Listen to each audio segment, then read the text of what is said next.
cahaya di dalam kubur sendiri itu. Dan saya berteriak, siapa kamu yang membawa cahaya itu? Dia langsung sendiri cahaya berkata, saya surat Al-Mulk. Tabarakalladzi biyadihi al-mulk.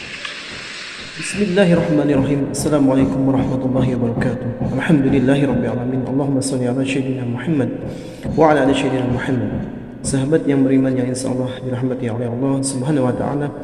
Pada kesempatan yang sangat mulia ini, mari sama-sama kita dengarkan, kita simak, kita ikuti nasihat dari guru kita almarhum Syekh Ali Jabir tentang kedahsyatan surat Al-Mulk. Tabarakallah. Untuk lebih jelasnya, mari sama-sama kita dengarkan tayangan.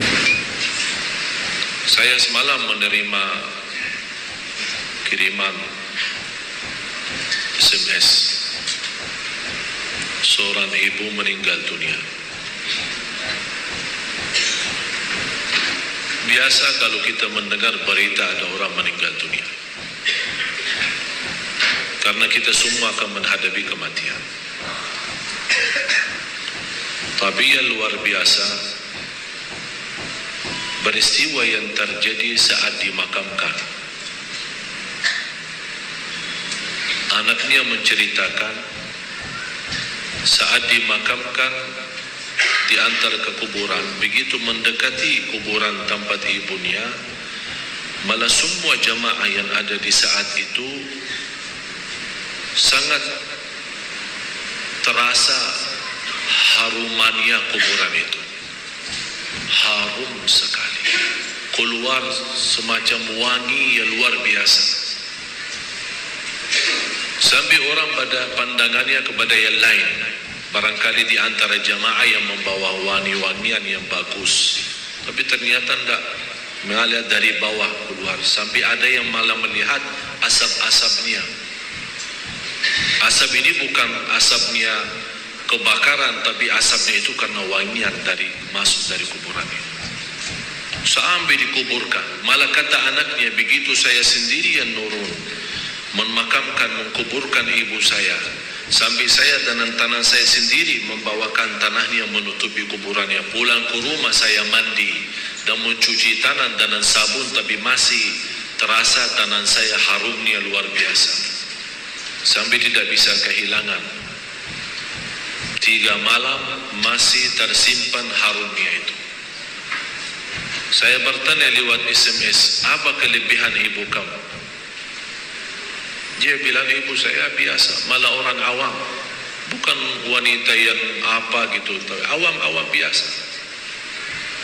Tapi setahu saya, ibu tidak pernah tidur sebelum membaca surat Al-Mulk.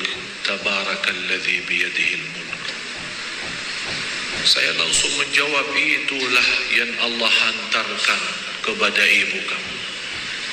Dan inilah berita gembira bagi kita semua, sesuai janjian Rasulullah sallallahu alaihi wasallam. 30 ayat syafa'at li sahibiha min adzabil qabr. 30 ayat yang telah membawakan syafaat bagi orang diselamatkan dari siksa kubur.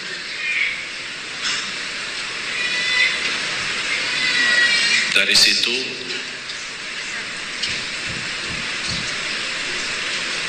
seperti kebiasaan, ambil wudu, saya witir duluan, kemudian tidur.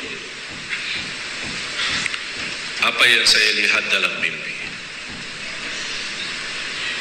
Bapak Ibu, yang saya lihat diri saya sendiri di dalam kubur. Sangat gelap, ngeri,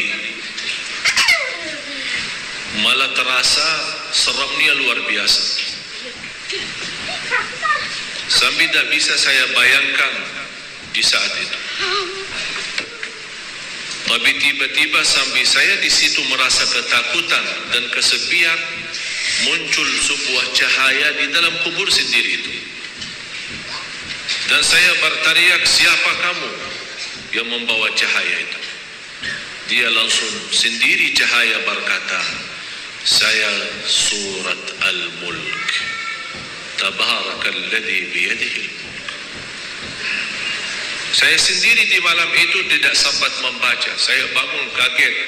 Saya ambil wudhu lagi dan membaca surat Al-Mulk. Baru saya tidur lagi. Saya memberikan nasihat kepada semua jemaah yang hadir. Tolong sampaikan pesan ini. Jangan tidur belum baca surat Tabarak. Karena kita tidak tahu kapan saatnya menghadapi kematian. Bisa jadi tidur kita adalah tidur yang terakhir dari dunia ini. Mudah-mudahan dengan kita mengkhatamkan hari kita dengan membaca surat Al-Mulk, Allah ampuni segala dosa kita.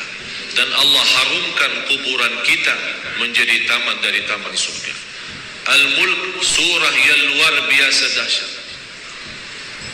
Saya mohon, biarpun ibu-ibu sedang halangan tidak salat, tetap mau tidur, ambil air wudu dan baca surat Al-Mulk.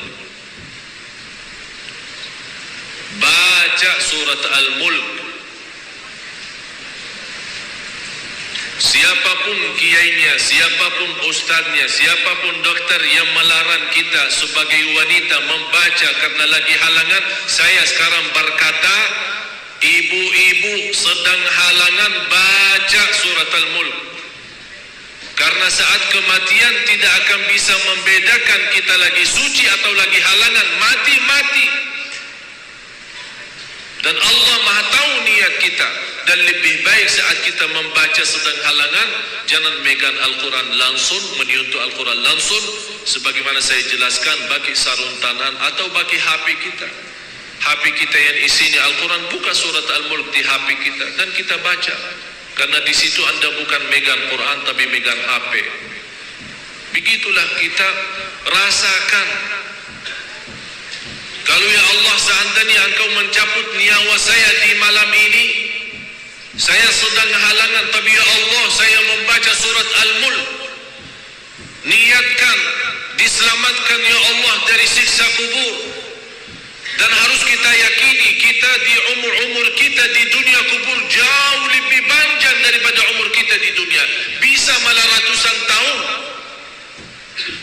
Ada yang sudah di alam kubur 1000 tahun.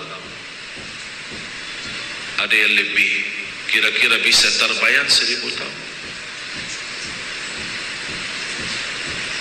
Apalagi umat yang terdahulu. Oleh karena itu jamaah sekalian, waspadalah, berhati-hatilah.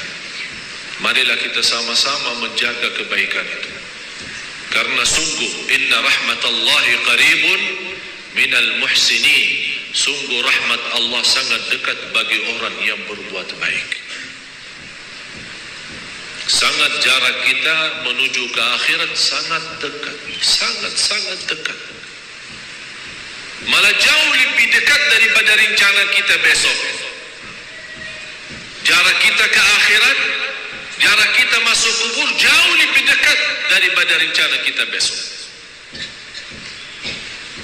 Malah kematian itu jauh lebih mendadak dan lebih cepat daripada kita mengambil suapan makanan. Belum kita sampai menantarkan, membawakan suap makanan sampai ke mulut kita, sudah dicabut nyawa kita. Jauh lebih cepat itu. Oleh karena itu marilah kita sama-sama semua kita punya salah, punya kekurangan. Apa yang kita senang melihat nanti di hari kiamat, jangan perbuat. Apa yang kita ingin ketemu nanti di hari kiamat, silahkan. Apa yang kita takut dan malu dilihatkan oleh Allah nanti di hari kiamat, jangan berbuat. Dan apapun yang kita tulis, senang kita ditunjukkan oleh Allah, silahkan tuliskan. Kalau kita malu dilihat nanti oleh umat manusia dan dilihat oleh para malaikat yang menjadi saksi, jangan tulis macam-macam. Apalagi sekarang terlalu gampang dosa tulisan itu, gampang sekali. Dan HP yang sekarang ada, malah sudah kita megang menjadi tasbih kita, mengganti tasbih. HP, BlackBerry, WhatsApp, SMS, lain-lain. Saya setiap hari hampir terima 100 SMS. ada yang bertanya, ada yang macam-macam. Dan hanya saya yang pada si Allah doakan, jangan menjadi titik tulisannya SMS ini menjadi beban nanti di hari kiamat. Ya Allah, ampunilah mereka semua. Itu yang saya doakan. Walaupun saya tidak balas berdoa, tapi Allah yang Maha tahu apa yang saya doakan untuk orang yang kirim SMS atau WhatsApp atau apa saja. Oleh karena itu jamaah sekalian, hati-hati. Bukan masalah sama saya, tapi masalah kita sama Allah. Selalu saya menyampaikan dan mengingatkan kembali, jangan lagi berkata saya tidak enak sama ustaz, saya tidak enak sama keluarga, saya tidak enak sama jamaah. Rubahkan kata itu, berkatalah saya tidak enak sama Allah, saya tidak enak sama Rasulullah sallallahu alaihi wasallam. Kalau memang kita ingin diselamatkan oleh Allah di akhirat, bagi saya dunia ini biar kita susah sepanjang hidup kita sampai mati susah, masih jauh lebih ringan susah dunia daripada nanti susah di akhirat. Harus menjadi tujuan kita akhirat, bukan dunia. Akan Allah datangkan dunia dan akhirat. Ya ayyuhalladzina amanu taqullah wal tanzur nafsun ma qaddamat lighad wattaqullah innallaha khabirun bima ta'malun. Orang beriman, bertakwalah kepada Allah dan lihat masing-masing apa yang kita bawa nanti untuk hari esok, hari kiamat. Bertakwalah kepada Allah dan jangan wala takunu kalladzina nasullah, jangan menjadi orang yang melupakan Allah, akan Allah lupakan kita. Kalau Allah lupa sama kita, na'udzubillah, berantakan, hancur, dunia akhirat hancur kalau Allah lupa sama kita. Maksudnya lupa Allah sama kita, artinya Allah tidak mau urus kita lagi, tidak mau bantu kita lagi, tidak menolong kita lagi, tidak mau perhatian kita lagi. Na'udzubillah. Kalau Allah tidak mau perhatikan kita, siapa lagi yang mau perhatikan kita? Kita semua tidak punya Allah yang maha adil selain Allah, tidak punya Tuhan yang maha kasih sayang selain Allah, tidak punya Tuhan yang maha menampun selain Allah. Biarpun dosa kita sepenuh bumi, tapi kita datang kepada Allah dengan ikhlas dan yakin diampuni dosa kita, dan kita berbuat kebaikan semampu kita, akan Allah ampuni dosa kita semua, biarpun dosa itu sepenuh bumi. Begitulah indahnya kasih sayangnya Allah. Mudah-mudahan semua yang hadir Allah bukakan hatinya, diberikan petunjuk kepada jalan yang benar, disucikan lahir batin, dikuatkan lahir batin agar senantiasa setiap hari meningkat iman, meningkatkan takwa, menjadi orang yang berilmu dan beramal saleh, agar senantiasa setiap saat, setiap waktu kita mendapatkan karunia rahmat Allah, karena sungguh rahmat Allah sangat dekat bagi orang-orang yang berbuat baik. Al-Fatihah. Alhamdulillahirrahmanirrahim. Sahabat yang beriman, itulah tadi ilmu yang disampaikan oleh guru kita, mudah-mudahan bermanfaat.